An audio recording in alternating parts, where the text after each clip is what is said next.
This is the X-Zone Broadcast Network, broadcasting worldwide on broadcast affiliates and satellite program providers, including CNN Broadcast Network, Sirius Satellite Network, Star Media, Good News Radio Network, Angel Broadcast Network, Wiki Broadcast Network, and WPBN TV. For more information on the X-Zone Broadcast Network, visit us at www.xzbn.net.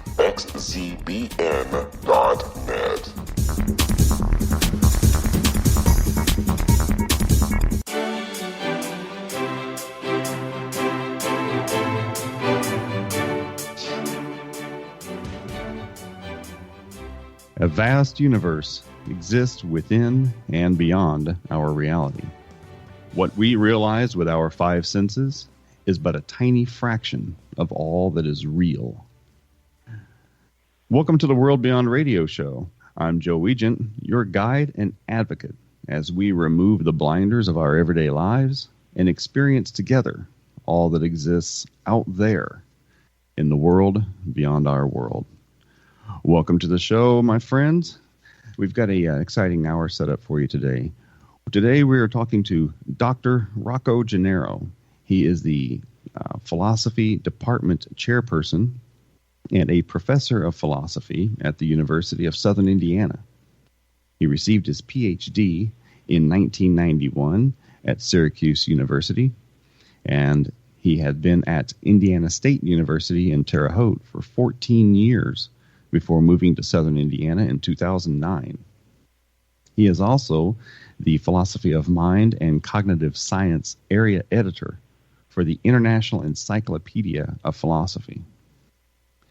Dr. Gennaro's primary research and teaching interests are in the philosophy of mind and cognitive science, especially consciousness, metaphysics, early modern history of philosophy, neuroethics, and applied ethics.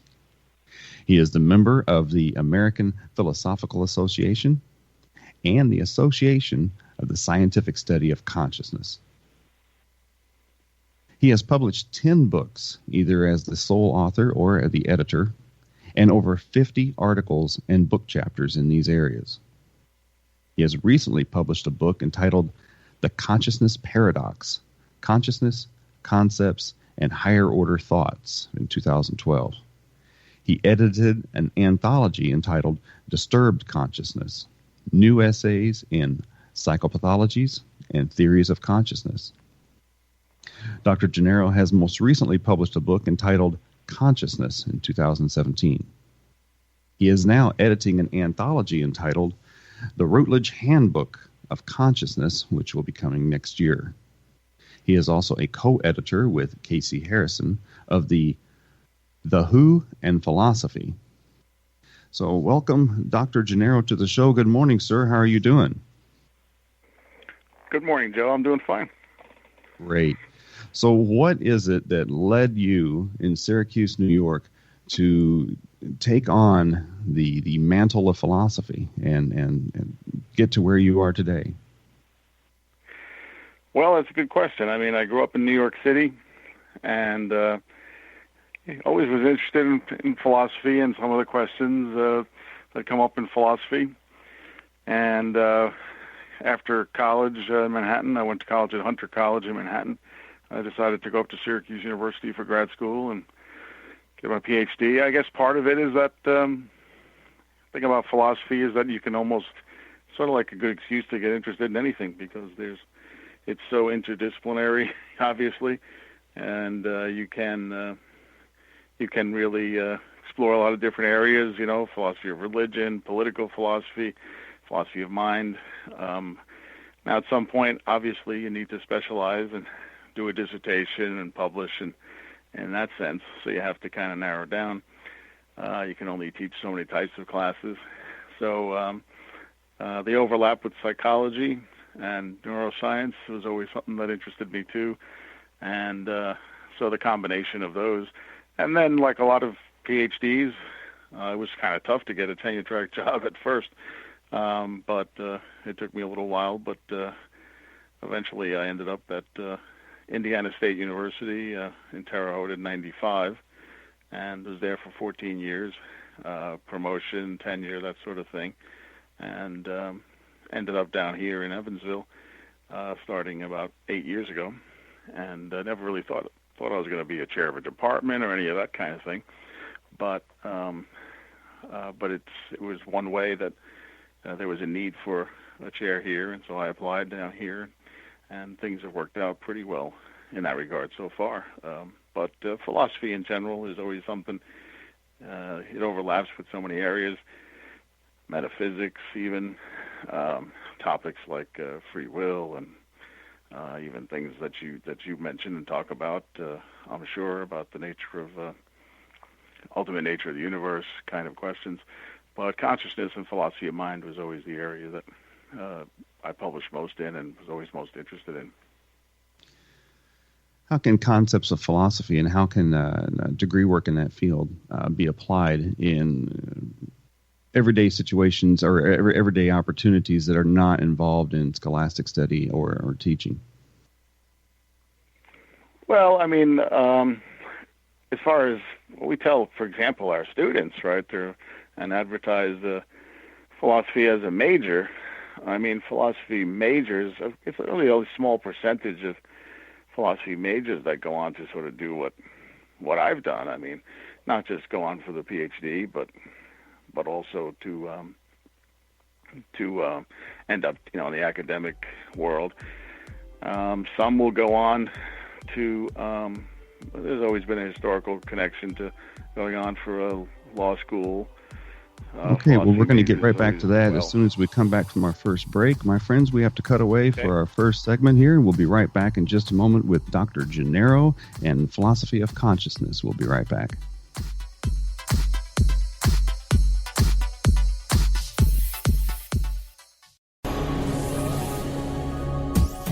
This is the X-Zone Broadcast Network, broadcasting worldwide on broadcast affiliates and satellite program providers, including CNN Broadcast Network, Sirius Satellite Network, Star Media, Good News Radio Network, Angel Broadcast Network, Wiki Broadcast Network, and WPBN TV. For more information on the X-Zone Broadcast Network, visit us at www.xzbn.net.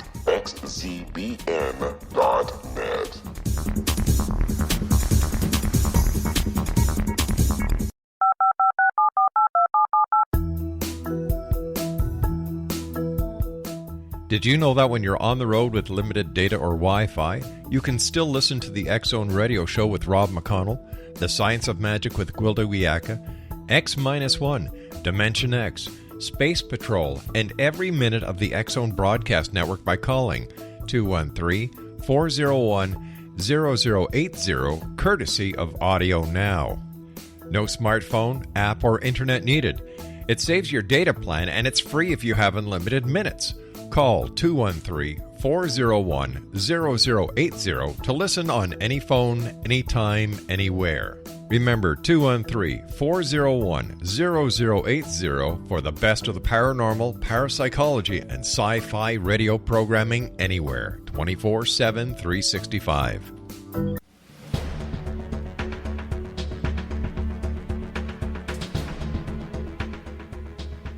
Welcome back to the World Beyond Radio Show. I'm your host, Joe Wiegand. And this hour we are talking with Dr. Rocco Gennaro, who is the chair of the Philosophy Department at University of Southern Indiana.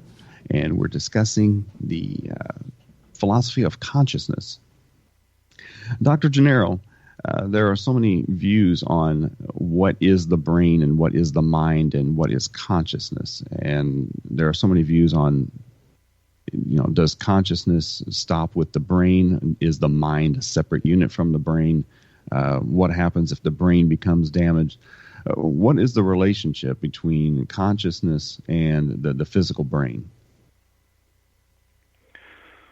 Well, I mean, even though there are some problems perhaps with this view or objections, I think probably I tend to think that consciousness, or having conscious mental states, to be more specific, like perceptions and thoughts and feelings and so on, does depend on a properly functioning brain.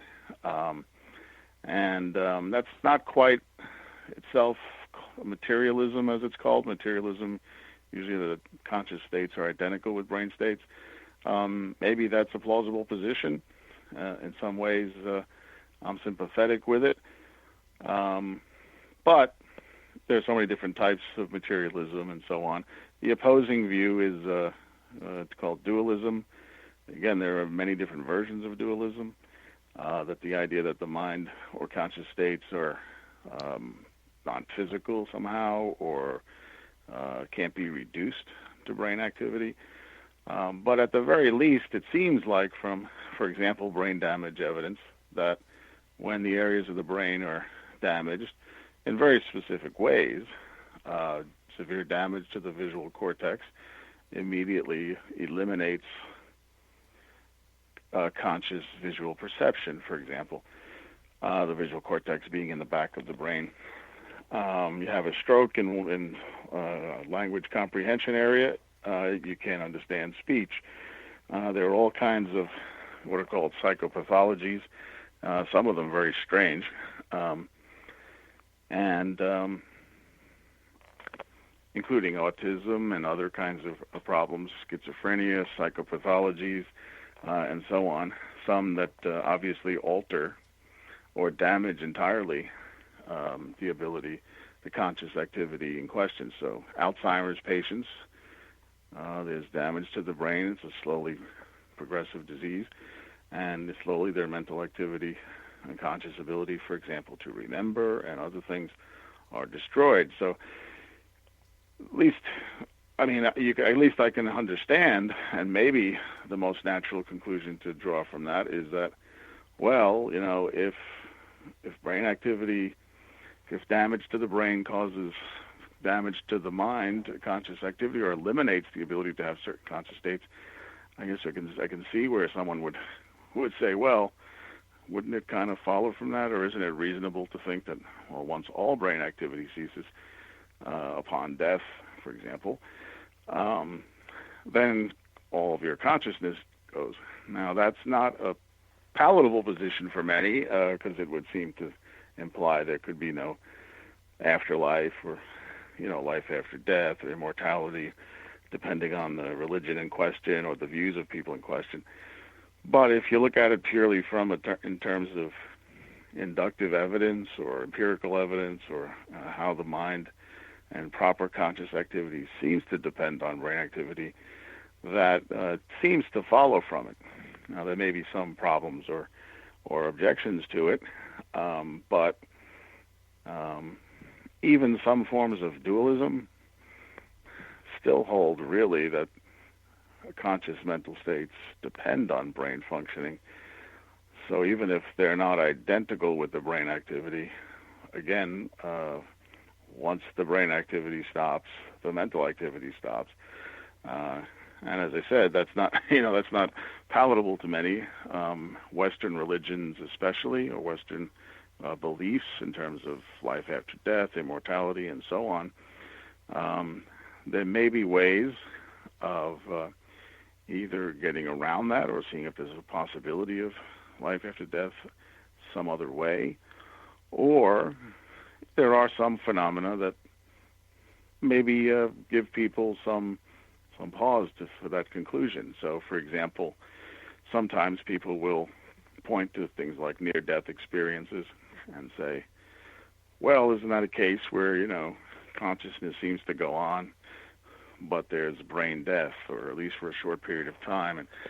And the problem with that, of course, is, a materialist, for example, is going to say, that's the result of a dying brain, lack of oxygen.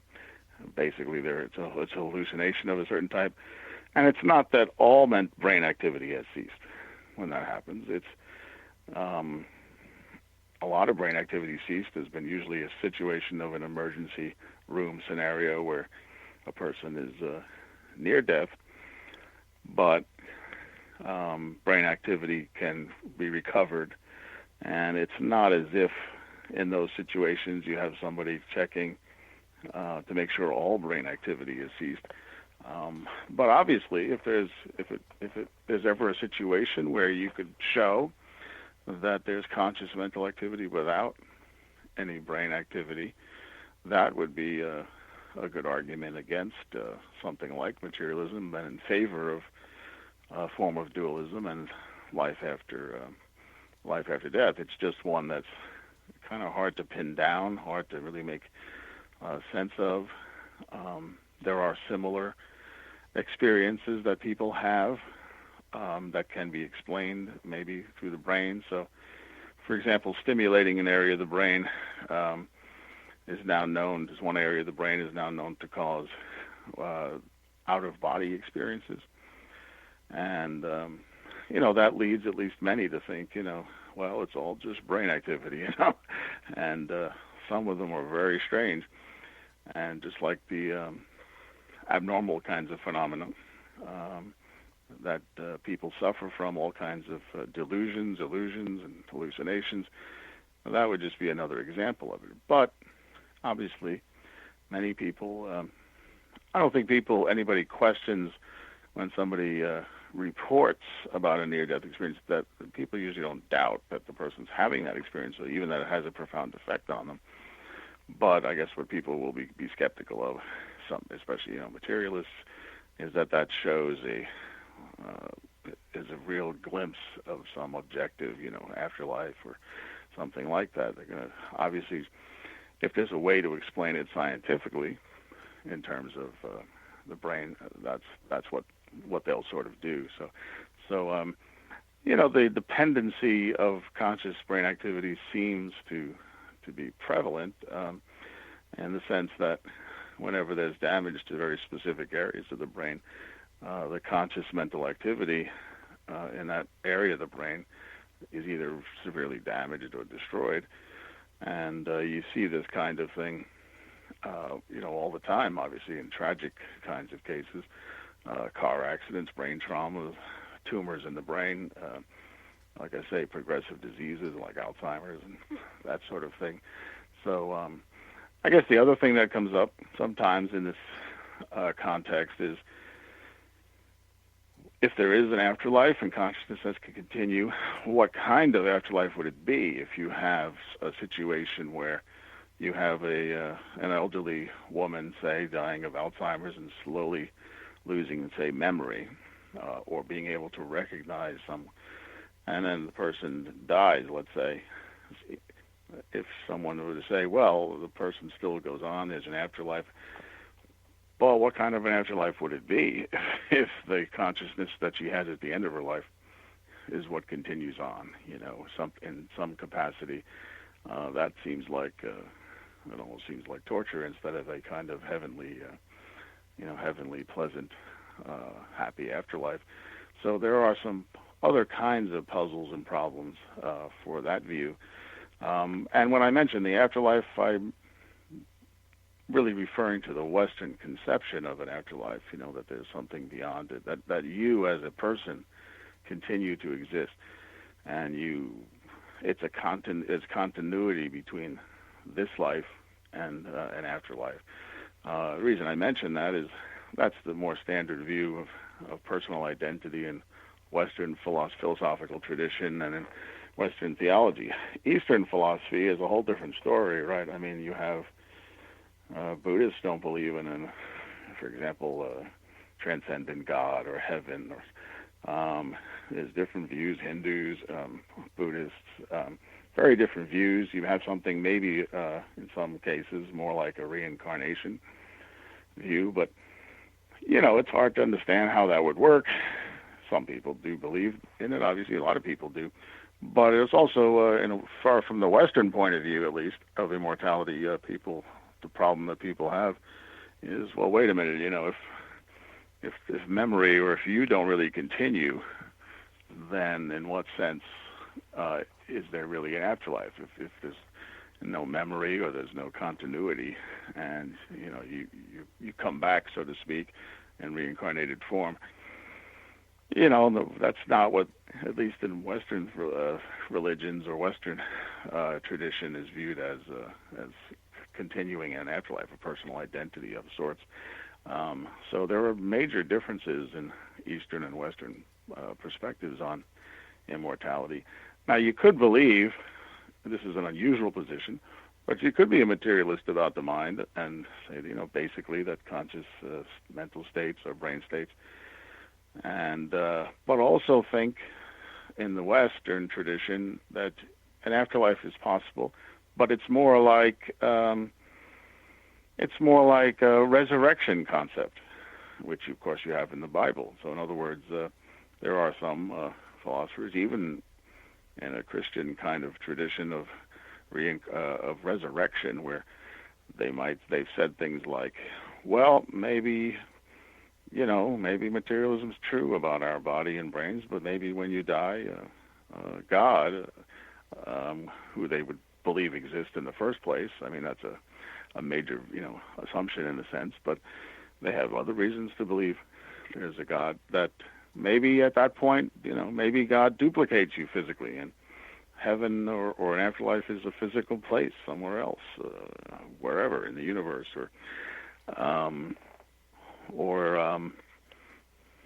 God does something, right around the moments of death to preserve what's essential about you physically. Now we know that bodies don't disappear after funerals, right, from graves. So it must be something, it'd have to be like a duplication or something more than that. But, that view obviously is even a view that many find a little bit odd, even from a Western perspective. That certainly the traditional view is, the more standard view of almost like a non-physical heaven of some kind or something like that. But, many people have problems with how that makes sense too. Right? What kind of place is it? Does it make sense to talk about non-physical minds, that sort of thing? And how could non-physical minds causally interact with each other, and that kind of thing. So there are other objections to that view, including various dualist views about the nature of consciousness here on Earth. There's Descartes famously proposed. Well, I want to come back to this in just a moment. We have to cut away to another break. My friends, you are listening to the World Beyond Radio Show, and we are discussing consciousness with Dr. Rocco Gennaro. Please stay tuned. We'll be right back.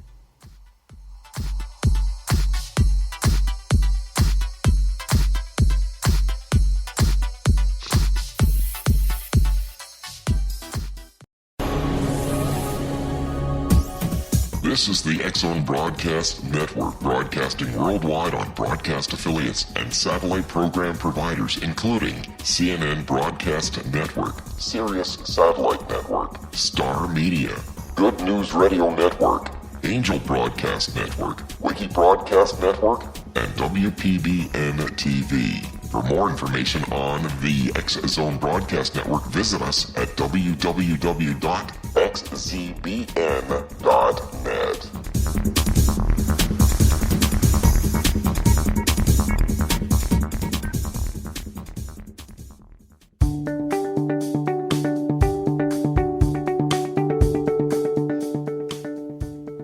Welcome back to the World Beyond Radio Show. I'm your host, Joe Wiegand, and we are discussing consciousness with Dr. Rocco Gennaro.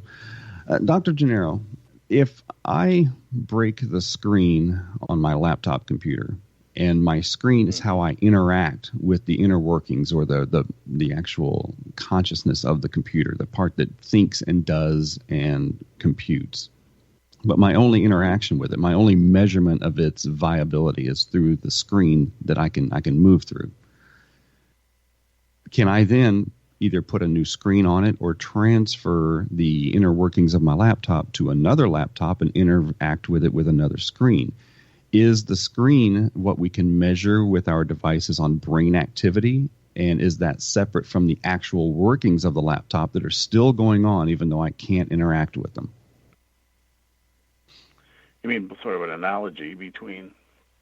Well, an analogy between what's really behind the brain. Okay, we can measure that it's working. We can put probes on the brain. Right. We can light it up with MRIs. We can do all these things. We can say, okay, the brain is doing this. But if that's my interaction as an analogy with just the screen of the computer, or say my television set is hooked up to Dish Network, Well, if the TV goes out, I'm still getting, 500 channels in. I just can't watch them. So is there still some background stuff going on? Is there still consciousness, even though I can't measure it? Well, that's another one of the kind of objections to perhaps a response, you might say, to the brain damage kind of argument that I mentioned. By analogy, I think there are at least a couple of problems with that. I mean, first of all, depending how the analogy is exactly framed, it's not just that I'm having difficulty accessing something from the third-person point of view, from the outside. In the case of a brain-damaged person, that person, from his or her own point of view, right, is clearly damaged. So, if you think of the analogy, it's supposed to be, well, consciousness still kind of goes on somehow unaffected. But from the first-person point of view of that patient or that person, they're having pretty clearly serious problems. They can't remember some things. They're having deficiencies. They can't understand language anymore if there's damage to a different area of the brain. So, the idea that, well, the TV is destroyed or the computer and there's still some external signal that's unaffected, I mean, if by that analogy, the person who suffers brain damage shouldn't, from their point of view, feel any negative effects. It would just be from our third-person point of view.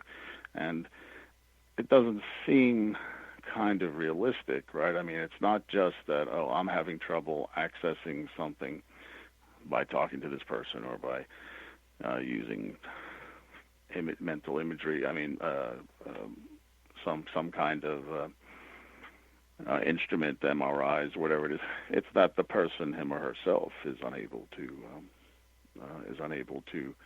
understand something or see something or communicate, remember something. So there doesn't seem to be anything quite analogous to, this independent signal, let's say, or independent thing is unaffected. It does seem affected, and it would be a curious kind of response in the sense that, dualism or versions of dualism, there's always going to be the preference for emphasis on the first-person point of view, right? And that's certainly one of the differences generally between dualism and materialism. Materialists do tend to think, you got to look at both. The person reports things, the person says things, you can get feedback. Certainly there are experiments that can be done. And but the emphasis is a bit more, you might say, a little more scientific, right? The third-person scientific inquiry, neuropsychology, and so on.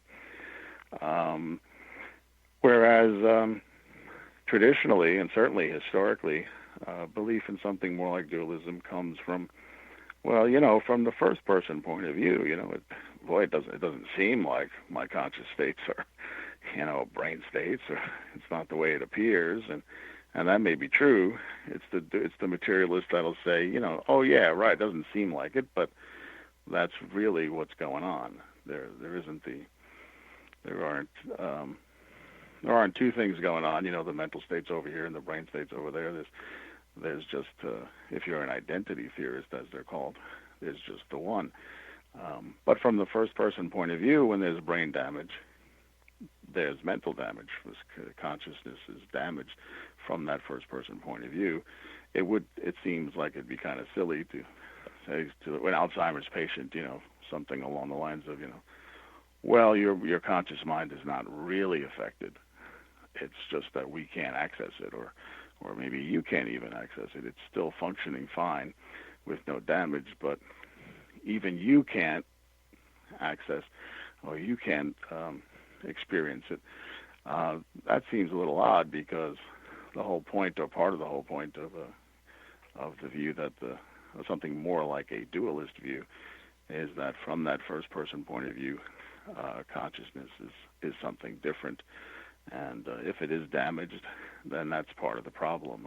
But that's a kind of question that comes up historically. That's been called I think it's been called the instrument view, as a kind of response to that brain damage type of argument that I mentioned earlier. When you some people put it in, yeah. When you talked earlier about reincarnation, there are a number of videos on YouTube. There are a number of true life events. There have been books written. There have been serious studies about the concept of reincarnation and the fact that one person dies and then that soul, that spirit, that consciousness, whatever that is that we can't see or measure or whatever, then becomes a new person in a new place on the earth in a new time.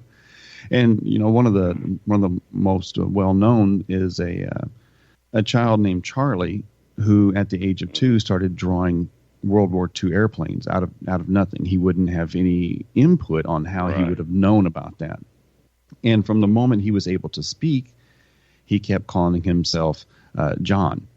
And he kept talking stories about how he was shot down over the Pacific. He could name the flight he was on. He could name the captain of his attack group. He could name all of his buddies that were shot down and killed. He could name some of the battles he was in before his death. And he was able, by the time he was 4 or 5 years old, to draw with crayons and relive this entire story of his life as a pilot in the Pacific during World War II. And this was in the 1990s that he was born as a child.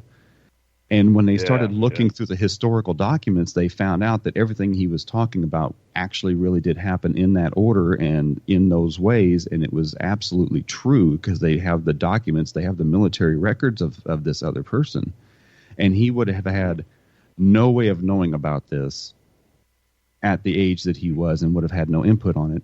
How is there some kind of a way that we can explain how this works? Because this isn't the only kind of incident where that has happened. Yeah, I mean that's a very interesting kind of scenario, and there are, I mean, obviously you're going to have some people that are going to be just overly skeptical, maybe too skeptical, or conspiracy theorists, somebody put them up to it, or the kid read something and we don't know, or the parents left these books around and they didn't know, or who knows. I mean, I don't know if I want to go that far. In some of these cases, I think there's perhaps something more going on. I mean, there are several ways that at least I'm aware that people have responded to that, maybe from a more materialist, sometimes people use physicalist point of view. One is that, again, just by sheer statistics, you're bound to get some people who, come across or say these things and turn out to be true. But again, that seems like it's overstating, a little too much of a coincidence or whatever it is. But leaving aside those types of skepticism, and I mean, it's not obvious how reincarnation works if it is true, right? In all cases, people have problems with who's in charge, who's deciding where this soul goes, or that mind goes, or that conscious activity goes. So there seems to be a bit of an arbitrariness there. The only response I'm familiar with where someone might be a full-blown materialist might say something like this. They might say, well, look, if the mind is the brain, or consciousness depends on brain activity, look, when the brain stops functioning, still matter is a form of energy, which is a kind of standard view in physics. Conservation of energy principle says, matter's not, energy's not created or destroyed. So some might wonder, well, what happens to the energy when a person dies? And so you're talking at a more fundamental level than just brains, which are material, but there's a deeper physical reality. Now, nobody can explain if, well, your energy goes this place. I mean, most people don't believe in and won't believe in life after death in that scenario because it's, again, hard to pinpoint, a personal identity that goes with it. For every case you described, there's a zillion cases, right, where that doesn't happen, right, for most people, the vast majority. But maybe it's possible, some have speculated, maybe it's possible that in some cases energy of some dying person or a person in World War II, like that example, somehow it's not destroyed, of course. It's not completely destroyed. So if we have writings from about 10,000 years ago, maybe even more, from scholars all around the world that have been writing about concepts of reincarnation, concepts of spirit separate from the body. How did they arrive at these conclusions without the scientific apparatus that we have today? Well, I mean, I think there's several potential reasons for it. I mean, one is really in the absence of a lot of scientific knowledge about the brain, it might make more sense to think of the mind as something, conscious mind that is not physical, right? I mean, throughout the centuries, and there's the more natural view that, hey, you know, my conscious mental activity doesn't seem to be something physical. It doesn't appear that way. It's only when you get into the more scientific way of thinking about neurology, the neurophysiology, that you might think it's tied to the brain. And then, of course, we have, you know, the latest instruments and machines to detect and to experiment with. The other reason, I think, is that, and this still holds today, is there's a very natural desire, psychological desire, certainly a materialist would even concede this, to believe in something beyond this world. I mean, now, just because there's a desire or doesn't mean it's true, but there's maybe it's some reason to think it. But a lot of people, certainly there's this desire to think this can't be all there is to it. There must be a heaven or ultimate reward, or hell, ultimate punishment, or reincarnation where, you know, in some sense your soul or spirit or mind goes on in a different way at least. And just psychologically speaking, the idea that there's something more to this world and more to one's life seems to make a lot of sense. You go back far enough, you know, life expectancies was so much shorter. There's Absolutely. Well, we're going to take one more break, and we'll come back for our final segment in just a moment. My friends, you're listening to the World Beyond Radio Show. I'm your host, Joe Wiegand, and we'll be right back talking more about consciousness with Dr. Rocco Gennaro. Stay tuned. We'll be right back.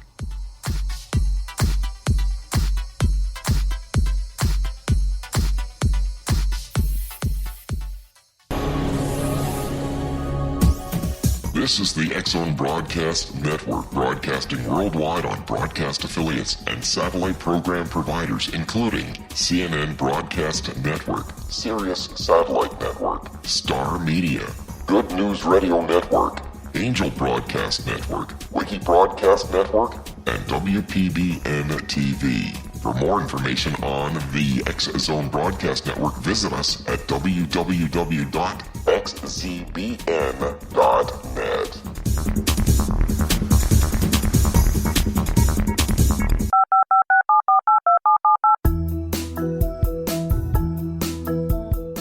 Did you know that when you're on the road with limited data or Wi-Fi, you can still listen to the X-Zone Radio Show with Rob McConnell, The Science of Magic with Gwilda Wiyaka, X-1, Dimension X, Space Patrol, and every minute of the X-Zone Broadcast Network by calling 213-401-0080, courtesy of Audio Now.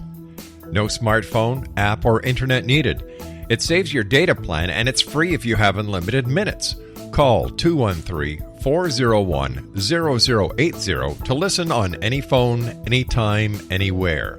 Remember, 213-401-0080 for the best of the paranormal, parapsychology, and sci-fi radio programming anywhere, 24/7, 365.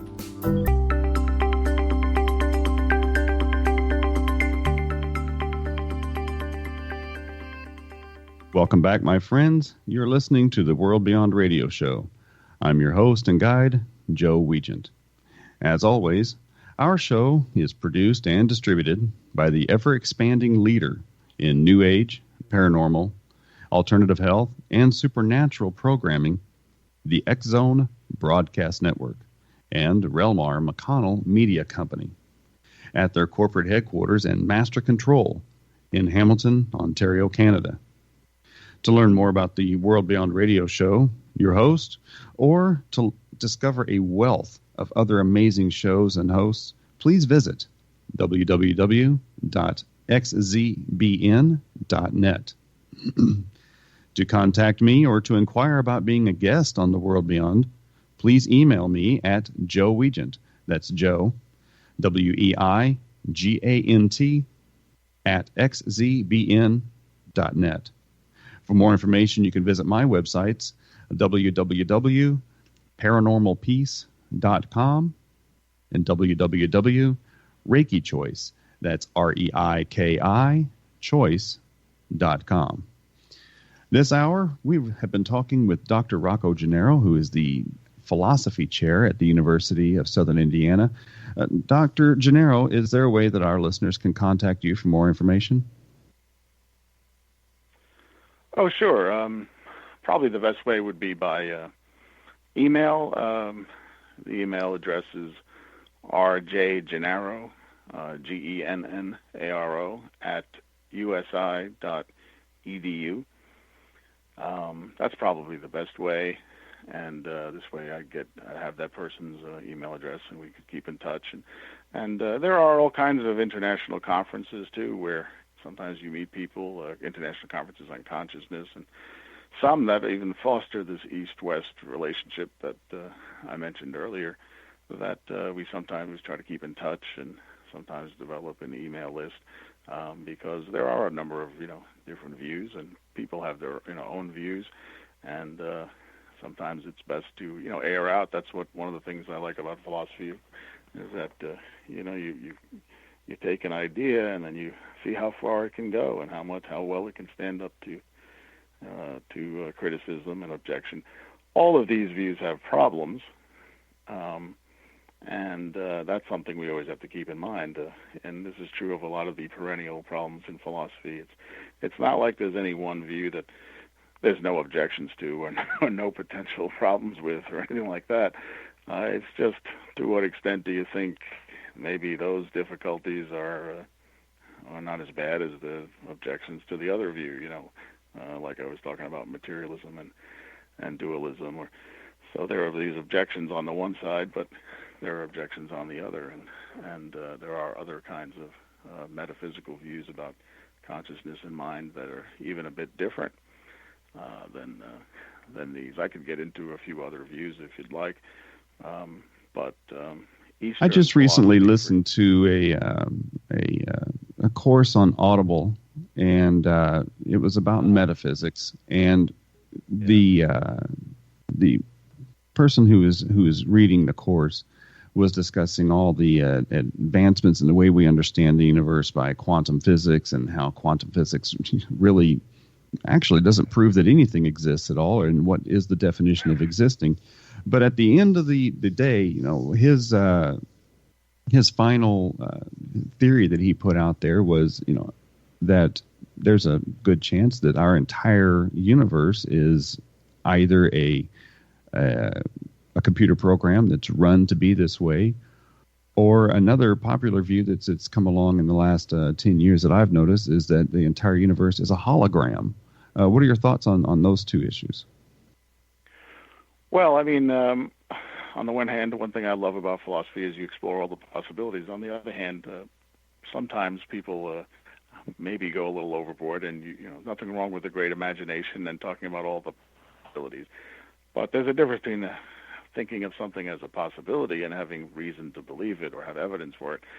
In those cases, at least, I'm not quite sure there's any evidence for it. That doesn't mean it's not a possible position. But there are a lot of possible positions, and again, it's also a comparative thing. And what's the evidence for it that it's all a hologram, as opposed to something else? So I would need to know a little more. In some cases, people just throw out possibilities and run with it, and sometimes something may come of it. Maybe it's even true, but how could you even know it is the other question that comes up. How could you know it's true? How could you know it's false? There comes a point where sometimes people, you could throw out all kinds of possibilities, and I'm not really quite sure what the evidence is. On the other hand, when you mention quantum physics, there are quantum theories of consciousness, and they're sometimes I get a little dizzy when I read them or read about them. There's a lot of heavy-duty mathematics involved usually at some point. And, it's I'm not sure I even understand some of the views. But, again, though, you're going to have some people who think, well, you've got some people here who say consciousness is a mystery, it's strange, it's odd, doesn't seem physical and all that. And you got this other theory over here, quantum physics, that's pretty bizarre. Maybe they have something to do with each other, or maybe somehow, especially when you're talking about fundamental level of the universe, energy, and so on. Maybe there's a connection between the two, and like we were saying before, the brain or the material brain is not the most fundamental level at which reality is. It's something deeper. Even perhaps subatomic in some way. And, there are some interesting, I would say more than speculations, questions about where or how that might be manifested in the brain. But, I'm not sure, again, if it's gotten to the point yet of, well, there's some positive evidence for it, rather than, hey, maybe this is another avenue to pursue, and they be very intriguing and interesting, and I've been involved in talking to some people along those lines, but it's hard to know what to make of it. But like I said earlier about energy, and as opposed maybe energy that can continue on and not be destroyed, or some quantum theories or some people who hold that type of view do maybe think that the view holds out a little more promise for something like, mind without bodies or consciousness without the brain, for that reason, because it's consciousness, maybe it occurs at a much more deep level in the brain, not at just the level of brain, material brain that is more on the macro level. So maybe something could continue on. It's an interesting avenue of research. There are even some physicists. There's a well-known anesthesiologist who has argued for this position, and it's something that's getting some attention. Certainly, like I said, last 10, 15 years, especially. I'm not convinced it's the best theory at this point, but it's certainly one of the avenues to pursue. I mean, there is another historical view, more prominent in the East, called idealism. In Western philosophy, you have Berkeley. Bishop Berkeley is maybe the best example, and that's, again, it's a very different view. It's that it's not just that the mind is non-physical, but that there are only non-physical minds and ideas in God, and that's it. So in a sense, you have that view, but again, that seems a little hard to buy for many people. It seems like there's something outside of me, causing my perceptions. It seems like it's reasonable to think there's a mind-independent physical world out there. That doesn't mean things are the way they appear exactly. That would be kind of naive, but that there at least seems to be something mind-independent. But idealism is a view, that you have a little more prevalent in Eastern philosophy. The other thing you have in Eastern philosophy that's very different than the West is what I was mentioning earlier, which was there seems to be much less of a desire in the Eastern thought to say there's this thing called you or yourself or a self that goes on after death, or even on Earth here that there really is a self. It's more, even Buddhists, I mean, the whole point of some of Buddhism is to dissolve the self away. You're not really a thing, you're, that sort of. So, maybe some of these worries or beliefs in an afterlife or even reincarnation, there does seem to be this, a lot more emphasis in the West on continuity of a person continuing to exist, where in the East there doesn't seem to be quite that same level of desire for that view.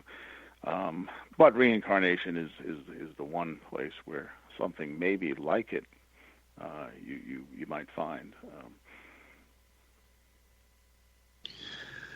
So if one takes a materialistic view, then it basically reduces us to the level of crickets or insects or something, that once all neural activity ceases, then who we are ceases at that moment then. Well, I mean, a materialist could say, it's not who you are ceases. You are just your body and your brain, and maybe you're mainly your brain. I mean, you could lose your limbs and still be you. But if you lose half your brain, that's a little different. So you're still a person, and I don't know if it would reduce us to... Well, I'm going to have to cut you short there. We've reached the end of our show. It has been an absolute pleasure having you on today. And folks, this has been another hour of the World Beyond Radio Show. I'm your host, Joe Wiegand, and we sure appreciate you tuning in. Have a great day. Goodbye.